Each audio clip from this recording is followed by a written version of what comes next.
Բարի օր, այսօր խոսելու ենք կարճատեսության մասին եւ տաղավարում հյուր ընկալել ենք Աչքի առողջության ինստիտուտի Աչքի բորբոքային հիվանդությունների ծառայության ղեկավար Արաքս Դավթյանին։ Բարև ձեզ։ Բարև ձեզ։ Բժշկի, ինչ է կարճատեսությունը եւ որքան հեռավորության վրա գտնող առարկաներ չտեսնելու դեպքում են մարդուն համարում կարճատես։ Կարճատեսությունը մի վիճակ է, երբ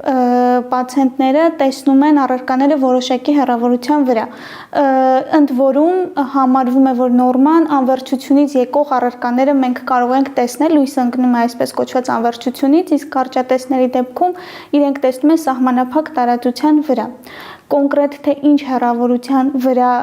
կարող են տեսնել առարկաներ կամ իրեր եւ մենք համարենք կարճատեսություն, նման դասակարգում որպես այդպեսին չկա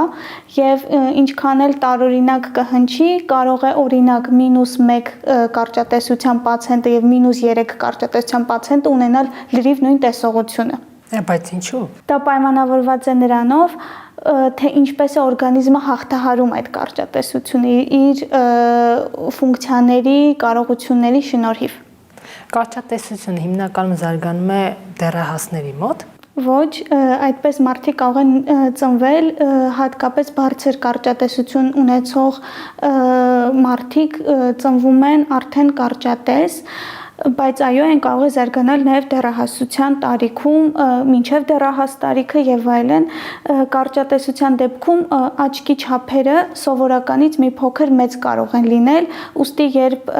երեխաները մեծանում են, աչքի չափերը փոխվում են, կարճատեսությունը կարող է աճել։ Որ տարիքում է կարճատեսությունը կանգ առնում, այսինքն այդ զարգացումը։ Համարվում է, որ մինչև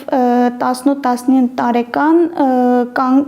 պետք է կանգ առնի կարճատեսությունը, սակայն հաճախ մենք տեսնում ենք նաև աճ դրանից հետո, ուստի եթե երևի թե գուշակելով ձեր հաջորդ հարցը, պացիենտը որոշել է կատարել լազերային շտկմամբ վիրահատություն, ապա պետք է հատկապես այդ տարիքում մինչև 18-19-21 տարեկան հասակը պետք է հստակ հասկանանք, որ կարճատեսությունը կանգ է առել։ Երեխաներ կան, ովքեր ծնողներին չեն ասում, որ լավ չեն տեսնում։ Այս դեպքում ինչին պետք է ուշադրություն դարձնել, որ հասկանան երեխայի մոտ զարգացել է կարճատեսություն։ Ցավոք նման փորձ կա, այո, բայց հիմա երեխաներին մինչև դպրոց տանելը սովորաբար իրանք անցնում են կաբինետներում եւ այդ առաջնային օղակում հիմնականում խնդիրը բացահայտվում է, սակայն եթե ծնողները կնկատեն, որ երեխան նստում է շատ մոտիկ հեռուստացույցին, երբ հեռվից ինչ որ առարկաներ չի տարբերում, ապա պետք է դիմել, ընդ որում երեխաների մոտ, հատկապես փոքր տարիքի երեխաների մոտ կարող է լինել նաև հեռատեսություն, ոչ միայն կարճատեսություն, որը փոքր տարիքի բալիկների մոտ ավելի արտահայտված է լինում հենց հեռատեսությունը եւ կարող է հեռատեսությունը այս ժամանակի հետ մի փոքրանալ, նույնիսկ որոշ դեպքերում նաև անցնել։ Մեծահասակը եթե ունի հեռատեսություն, իր մոտ տարիքի հետ կարող է զարգանալ կարճատեսություն, այսինքն փոխվեն տեղերը։ Չէ, ուղղակի նման ընդունված ձևակերպում կա, այդ հիմնականում դա ավելի շատ երևի թե կարճատեսներին է վերաբերվում, երբ աչքի զարգացումը այնպես է, որ 40-ից հետո նորմալ տեսնող աչքը բոլոր մարդկանց մոտ 40-ից հետո մոտիկը սկսում է վատանալ։ Դա աչքի ֆիզիոլոգիան է եւ նրանք ստիպված են լինում կրել ակնոցներ կամ կոնտակտային լինզաներ, հիմա կա նաեւ լազերային շտկման տարբերակ եւ այլն, իսկ կարճատես աչքերը, քանի որ իրանց մոտիկ տեսնելու կետը շատ ավելի մոտ է, կարիքը չեն ունենում ակնոցների, իրանք պարզապես առանց ակնոց մոտիկը տեսնում են եւ դա հաճախ մարդկանց շփոթեցնում է։ Ընդհանրապես ակնոցը նպաստում է տեսողության լավացմանը, թե զուտ կրում են, որպեսզի լավ տեսնեն։ Նախ պետք է հասկանանք ակնոցը որ տարիքում է դրվում։ Երեխաների մոտ մինչև կարճատեսության կանգ առնելը ունենք ակնոցային ոսպնյակների հատուկ տեսակներ, որոնք նպաստում են կարճատեսության կանգին, այսինքն իրանք ունեն հատուկ դիզայն, հատուկ բեկման տարբերություններ ստանդարտ ապակիներից, որոնք կանխում են կարճատեսության աճը։ Նման դեպքերում, այո, մենք ոչ թե խոսում ենք տեսողության լավացման մասին, այլ խոսում ենք կարճատեսությունը կանգնեցնելու մասին։ Իսկ ընդհանրապես ակնոցները չեն փոխում տեսողություն, այսինքն ինքը զուտ լույսը ճիշտ բեկում է, ճիշտ տեղով հասցնում է ակնահատակ, որ մարդը լավ տեսնի։ Տեսնում ենք լավ ակնոցներով, հանում ենք, տեսնում ենք այնպես, ինչպես տեսել ենք։ Այ ինչպես է լինում, որ ակնոց եթե ամբողջ օրը գրեն, եւ հանում են շատ վատ են տեսնում, դա ինչի հետևանք է։ Քանի որ եթե ակնոց չեն կրում, աչքը իր մկանային ապարատի եւ այլնի շնորհիվ փորձում է ոնց որ հնարավորին է չեզոքացնել խնդիրը, լարվում է եւ այլն, իսկ ակնոցներով աչքը ավելի հանգիստ է, դրա համար հանելուց հետո թվում է շատ ավելի վատ են տեսնում, բայց որոշ ժամանակ հետո այդ զգացողությունը անցնում է։ Օպտիկական ոսպնյակները նույն ակնոցի դերն են կատարում, դրանք ունեն բացասական կողմեր։ Օպտիկական ոսպնյակները ունեն եւ դրական եւ բացասական կողմեր։ Օրինակ, մենք դիմում ենք հատկապես այդ կոնտակտային լինզաների նշանակմանը այն դեպքում, երբ երկու աչքերի մեջ տարբերությունը բավականին մեծ է։ Օրինակ, մի աչքում ունենք, չգիտեմ, -7, մյուս աչքում -2, նման կորեկցիան, ակնոցային կորեկցիան պացիենտների համար անտանելի է։ Այդ դեպքում դիմում են կոնտակտային լինզաների, քանի որ դրանք անմիջապես հպվում են աչքի մակերեսին, նման գլխացավեր, ակնոցին չհարմարվելու, այդ ապակիներին չհարմարվելու երևույթներ չեն առաջացնում ու ինչպես նաև ապահովում են բավականին լայն տեսադաշտ։ Բայց այո, կոնտակտային լինզաները ունեն իրենց խնդիրները, իրենց պետք է ճիշտ գրագետ հիգիենայի կանոնները պահպանել օգտագործելուց, քանի որ դրանց հետ կապված կարող ենք ունենալ բորբոքումներ, ծանր տեսակները նույնիսկ կարող են հանգեցնել աչքի կորստի, նման դեպքեր կան, ծանր կեռատիտներ, որոնք հենց ասոցացվում են կոնտակտային ոսպնյակների կրման հետ։ Մարդիկ կան դրանցով քնում արթնանում են։ Այո, շատ վատ են անում։ Իրականում ես գիտեմ, որ կերշնչող լինզաներ եւ այլն, որոնցով թույլատրվում է քնելը, բայց ես բոլոր պացիենտներին խորհուրդ եմ տալիս քնելուց առաջ անկախ ամեն ինչից հանել։ Իսկ եթե օրինակ չի ստացվել, որ հանելը քնել են, գոնե առավոտյան հանեն, լինզաները թողնեն իրենց հեղուկի մեջ, որպեսզի ախտահանվեն, իսկ ամենալավագույն տարբերակը դրանք մեկօրյա լինզաներն են, երբ որ կրում են, երեկոյան հանում են եւ ուղղակիորեն թափում են այդ լինզաները։ Հիմա ինչպես հասկացա, գոյություն ունեն նոր ժամանակակից գիշերային ոսպնյակներ։ Ինչ են դրանք։ Դրանք հատուկ դիզայն ունեցող կոշտ ոսպնյակներ են, որոնք փոխում են եղջերաթաղանթի, որպեսզի պատկերացնեք, եղջերաթաղանթը աչքի այս գունավոր հատվածի դիմացի թափանցիկ թաղանթն է, որը որ մեր համար կատարում է ապակու դեր, այսպես կոչված, եւ նրա անատոմիական փոփոխությունից ելնելով էլ կարող ենք ունենալ կարճատեսություն, հեռատեսություն եւ այլն։ Կոնտակտային լինզաները նստում են հենց եղջերաթաղանթի վրա։ Իսկ գիշերային ոսպնյակները արդեն ավելի պինդ կոշտ կոնտակտային լինզաներ են, որոնք հպվելով եղջերաթաղանթին փոխում են նրա մակերեսը եւ այդ փոփոխության շնորհիվ պացիենտները առավոտյան հանելուց հետո լինզաները կարող են ամբողջ օրը տեսնել լավ, առանց որևէ ակնոցի կամ այլ կորեկցիայի միջոցների։ Դրա էֆեկտը դարձելի է, այսինքն եթե իրենք մի քանի որոշ ժամանակ չեն կրում այդ լինզաները, եղջերաթաղանթը վերականգնում է իր ֆիզիոլոգիական տեսքը եւ էլի տեսնում են վատ։ Հակացուցումներ չունի, այսինքն մինչև որ տարիքի մարդիկ կարող են դա օգտագործել։ Տարիքային առումով որպես այդպիսի սահմանափակում չկա, բայց հիմնականում նախընտրում ենք նշանակել նման ոսպնյակներ ավելի ցածր տարիքային խմբին, հատկապես այն պացիենտներին, ովքեր նեղվում են կամ ամաչում են ակնոց կրելուց եւ այլն։ Սակայն նման մեթոդը որպես այդպիսին ֆինանսապես ավելի թանկ է, քան սովորական կոնտակտային լինզաները, ակնոցները եւ այլն, եւ հաճախ երբ կարճատեսությունը կանգ է առնում, մարդիկ դիմում են արդեն լազերային կորեկցիայի, որպեսզի ազատվեն խնդրից։ Դրանք կարծեմ 1 տարի ժամկետ ունեն, չէ՞։ 18 ամիս։ Մարդը ինքնուրույն կարողանում է տեղադրել։ Այո, եթե բալիկների պարագայում ծնողներն են օգնում եւ ընդ որում պետք է նշեմ, որ նման այդ գիշերային ոսնյակները նաեւ ընդգրկված են կարճատեսությունը կանգնացնող մեթոդների շարքում։ Ինչի եմ սա ասում, որովհետեւ հատկապես երեխաների շրջանում, որտեղ կա կարճատեսության աճի միտում, պարզապես սովորական ակնոցներ նշանակելը միայն բավարար չէ խոսելու կարճատեսության կանգի մասին, այսինքն մենք կողքից պետք է ունենանք որոշակի բուժական կամ այլ կորեկցիայի մեթոդներ, դրանք են հատուկ կաթիլների նշանակումը, որը կանգնեցնում է աճը, դրանք են նման գիշերային ոսնյակների նշանակումը, ինչպես նաև հատուկ ապակիների, որոնք որ նշեցի, դրանք էլ հատուկ նշանակություն ունեն հենց կարճատեսության աճը կանխելու համար։ Գոյություն ունեն նաև սկլերալ ոսնյակներ։ Այո, սկլերալ ոսնյակներ, դրանք արդեն մի փոքր այլ հիվանդությունների ժամանակ ենք նշանակում, երևի կերատոկոնուս բառը կարծում եմ ծանոթ կլինի շատերին, դա արդեն այսպես կոչված անկանոն աստիգմատիզմ է առաջացնում, այն իրենից ներկայացնում է եղջերաթաղանթի բարակեցում եւ նրա ձևի փոփոխություն, այն դառնում է նորմալmente պետք է լինի օվալ, այս դեպքում դառնում է կոնաձև։ Այս լինզաները չափերով մի քիչ մեծ են, նստում են սկլերայի վրա, այս սպիտակ հատվածի աչքի վրա, եղջերաթաղանթից մի փոքր առաջ, որպեսզի չհպվեն փոփոխված եղջերաթաղանթին որևէ ձևով խնդիր չառաջացնեն եւ այն դրվում է հատուկ հեղուկով եւ բերում է ոնց որ անատոմիորեն մոտեցնում է ֆիզիոլոգիականին եղջերաթաղանթին,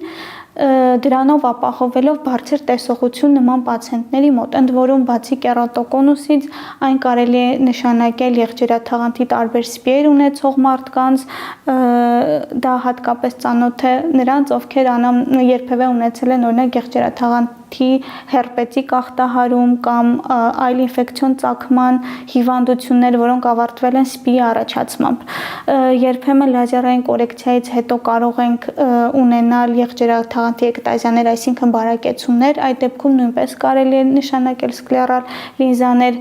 ու դրանց հաջորդ ցուցումը արդեն չորաչքի համախտանիշն է։ Խիստ արտահայտված չորության պայմաններում նույնպես կարող ենք նշանակել սկլերալ ոսնյակներ, որպեսզի աչքը պահեն հնարավորինս խոնավ։ Լազերային վիրահատությունը որքանով են նպաստում տեսողության վերջնական վերականգնմանը, թե հնարավոր են կրկնակի վիրահատություններ։ Լազերային վիրահատությունը հիմա տեխնոլոգիաները բավականին զարգացած են եւ մի անգամ ճիշտ ձևով վիրահատելուց հետո սովորաբար երկրորդ անգամի կարիքը չի լինում, սակայն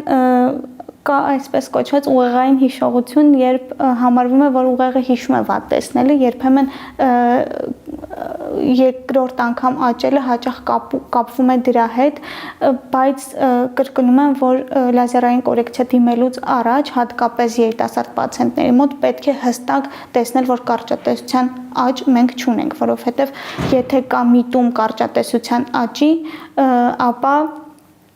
լազերային կորեկցիայից հետո այո կարող է աճել կարճատեսություն։ Սովորաբար խորհուրդ են տալիս նրանք, ովքեր դեռ չեն ծննդաբերել, չդիմեն լազերային վիրահատությանը, որովհետև դրանից հետո կրկին տեսողությունը վատանում է։ Ճիշտ խորհուրդ է թե ոչ։ Դա պարտադիր պայման չէ եւ հենց ծննդաբերության հետ կապված չէ կարճատեսության աճ, այլ հորմոնային ֆոնի փոփոխությունների եւ այլն, եւ եթե պլանավորվում է ծննդաբերություն մոտ շրջանում, այո, ավելի լավ է պլանավորել հղիություն, ծննդաբերություն, որովհետեւ դրանից հետո արդեն կերակրման շրջան եւ այլն դեղորայական համատեղելիություն, դրանից հետո կատարել լազերային կորեկցիա, բայց եթե չգիտեմ, դա պլանավորվում է 4-5 տարի հետո պետք չի սպասել այդքան։ Քանի րոպե է տևում լազերային վիրահատությունը։ Կարճ, բավականին կարճ, իրականում դա կախված է մեթոդի ընտրությունից, որ մեթոդով, բայց սովորաբար պրոցեսը տևում է երևի 5-ից 7 րոպե։ Եվ մարդիկ արդեն սկսում են միանգամից տեսնել, թե որոշակի ժամանակահատված կա։ Դա նույնպես կախված է մեթոդի ընտրությունից, որ տիպի լազերային միջամտությամբ է արված կան տեսակներ, որ անմիջապես պացիենտները անմիջապես հետո նկատում են տարբերությունը։ Ի սկզբանե անկախ մեթոդից էլ, եթե օրինակ շտկում ենք բարձր աստիճանի կարճատեսություններ, սեղանից վեր կանալուց հետո պացիենտները հստակ տարբերություն արդեն տեսնում են անկախ ամեն ինչից, սակայն վերջնական տեսողությունը ձևավորվում է մոտավորապես 1 ամիս անց։ Էլի կախված որ մեթոդով կվիրահատվի։ Քանի աստիճան պետք է լինի տեսողությունը, որ վիրահատեն, այսինքն սանդղակները։ Իրականում տեսողության չափը որպես այդպիսին, այսինքն -1 է, 2 է, 3 է, 4 է, այդքան կապ չունի, ինչքան կապ ունի իհարկե, ինչքան բարձր է կարճատեսությունը, այնքան ավելի խորությամբ պետք է եղջերաթաղանթի վրա աշխատենք, բայց եղջերաթաղանթը ի սկզբանե պետք է ունենա համապատասխան հաստություն, որ մեզ թույլ տա իր հետ աշխատել։ Օրինակ, կարող է լինել -3 կարճատեսությամբ պացիենտ, ով ունենա բարակ եղջերաթաղանթ, որ թույլ չտա մեզ դա հեռացնել, եւ կարող ենք ունենալ -7, 8, 9 նույնիսկ կարճատեսությամբ պացիենտ, ում առանց ոչ մի խնդրի իր եղջերաթաղանթի հաստության շնորհիվ վերացնենք այդ թիվը։ Մարդիկ, որոնց մոտ կարճատեսությունը գենետիկ է, եթե վիրահատվեն, դա վերջնական ազատում է կարճատեսությունից։ Որպես այդպիսին հստակ գենետիկա չկա, կա գենետիկորեն նախադրամադրվածություն։ Այո, հաճախ կարճատես պացիենտներ ունենում են կարճատես բալիկներ, բայց էլի եմ ասում, ստեղ շատ կարևոր է մինչև իրենց 18-19 տարեկան դառնալը կարճատեսություն հսկելը, որովհետև հաճախ եթե ճիշտ ժամանակին ճիշտ միջոցառումներ է իրականացվում, ապա նույն կարճատես ծնողների մոտ, բալիկների մոտ այդքան մեծ կարճատեսություն չի զարգանում։ Եթե կարճատեսությունը ձեռքբերովի է, երեխաների կարճատես է լինում։ Իրականում մեր դասակարգումը ոնց որ բնածին եւ ձեռքբերովի է, այլ ոչ թե ժառանգական եւ չժառանգական։ Այսինքն նույն բնածին կարճատեսությունը կարող է չլինել ժառանգական։ Այս երեխան ծնվի առողջ ծնողներից ու ովքեր չունեն կարճատեսություն, բայց ինքը լինի կարճատես։ Հիմնականում ինչը կապված է օրինակ գիր կարդալու երկար հենց մոտիկի լարվածության վրա աշխատելու հետ կապված կարճատեսությունից նախ պետք է տարբերել դա իրական կարճատեսությունը, թե սպազմ է, ապա այն որոշակի դեղորայքից հետո անցնում է, վերանում է այդ կարճատեսությունը, դա էլ է շատ կարևոր, ու այո, ինչը որ առաջանում է օրինակ մոտիկի խիստ ծանրաբեռնված աշխատանքի, չի կարող հասնի շատ բարձր թվերի, հիմնականում մեծ թվերը ավելի շատ անատոմիական փոփոխությունների հետևանքով են, կամ աչքի չափերն է երկար, ինչպես նշեցի, կամ եղջերաթաղանթի այդ բեկման ուժն է ավելի բարձր, քան նորմայում։ Այսինքն համակարգիչները, հեռախոսները այդքան մեծ ազդեցություն չեն կարող ունենալ։ Իրանք կարող են նպաստել սպազմի առաջացման, նպաստել կարճատեսության աճի, հատկապես երեխաների մոտ, բայց հստակ միայն համակարգչի կամ մոտիկի օգտագործումը այդքան էլ պարտադիր չի բերել կարճատեսության առաջացման։ Լավ տեսողություն ունենալու համար ինչ անել, շատ գազար ուտել։ Շատ գազար կարելի է ուտել իհարկե։ Գազար, չեռնիկան, հապալաս, ինչի մեջ կան վիտամին A, վիտամին E, այնպիսի նյութեր, որոնք սնում են մեր ակնահատակը։ Բայց կարևոր է նաև պահպանել այսպես կոչված աչքերի հիգիենան։ Երևի մեր ժամանակաշրջանում առանց համակարգիչ, հեռախոս, գadget եւ այլն ոչ մեկ իր կյանքը չի տեսնում, պատկերացնում, ուստի կա այսպես կոչված 20-20-20-3-20-ի կանոն, ինչ է դա նշանակում։ 20 ֆիտ հեռավորության վրա դա մոտավորապես 6 մետր հեռավորությունն է, ամեն 20 րոպեն 1, 20 վայրկյանով նայել մոտավորապես 6 մետր հեռավորության վրա այն մարդկանց համար է, ովքեր որ անընդհատ մոտիկի վրա տեսողական ծանրաբեռնվածություն ունեն։ Դա թույլ է տալիս աչքերը հանգստացնել։ 20 րոպեն 20 վայրկյանով նայել 20 ֆիտ ու 6 մետր հեռավորությամբ ինչ որ մի առարկայի։ Ընդ որում ինչքան էլ տարօրինակ կթվա, աչքերը հանգստանում են մեր հեռուն նայելիս։ Կարող եք պարզապես աշխատանքի ընթացքում մի 2-3 րոպեով ուղղակի պատուհանից դուրս նայել, այդ ժամանակ ձեր աչքերը կհանգստանան։ Աչքերի առջև որ փաթիլիկներ են երևում, սև, սպիտակ եւ այլն, դրանք խոսում են տեսողության վատացման մասին, թե վիտամինների պակասի։ Ոչ այն կարող է լինել իրականում, ես երևի չգիտեմ որևէ մեկին, որ կյանքում մի անգամ չի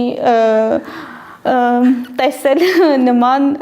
պատկերներ իր աչքի առաջ, դրանք աչքի խոռոչում ապակենման մարմնում, ոնց որ ակնագունդի հենց մեջ լողացող պղտորումներ են, որոնք կարող են կարճատեսների մոտ ավելի շատ են լինում, քան սովորական դեպքերում, հիմնականում կարող են կապված լինել նյութափոխանակության հետ, առաջանում են, ներծծվում են, հաճախ չեն ներծծվում, կարող են մնալ եւ դրանց է լուծում կա, դրանց համար էլ հատուկ նախատեսված լազերային միջամտություններ կան, եթե կյանքի որակը գցում է։ Օրինակ պացիենտներ կան, որոնց շատ է խանգարում, պացիենտներ կան, որոնք ուղղակի հարմարված են իրանց այդ լողացող պղտորումների հետ եւ ապրում են։ Հաճախ այն կարող է լինել նաեւ խոլեստերինի հետ կապված, հենց խոլեստերինի կուտակումներ, հաճախ կարող է խոսել բորբոքային խնդիրների մասին եւ այլն։ Շնորհակալություն։ Մենք զրուցում էինք Աչքի առողջության ինստիտուտի աչքի բորբոքային հիվանդությունների ծառայության ղեկավար Արաքս Դավթյանի հետ։